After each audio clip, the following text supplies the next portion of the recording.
พี่น้องมื้อนี้สร้างเอิงสิพาพี่น้องมาเบิ่งพันธุ์ข้าวไอ้กขกข24อันนี้น่านหาเก่าอันนี้ที่สิมานึ่งสีเปรียบเทียบให้พี่น้องลองเบิ่งว่าตัวใดสิหอมสิอ่อนกว่ากัน อันนี้คือกข24ลักษณะเม็ดสิเป็นจังซี่อันนี้คือน่านหาเก่าเนาะครับพี่น้องลักษณะเม็ด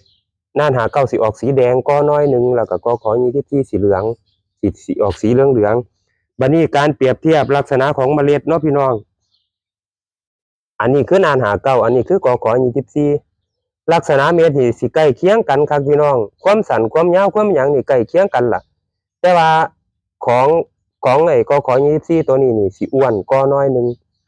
ไอ้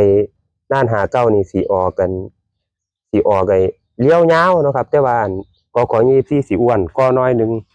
บัดนี้ก็สิเอาไปสี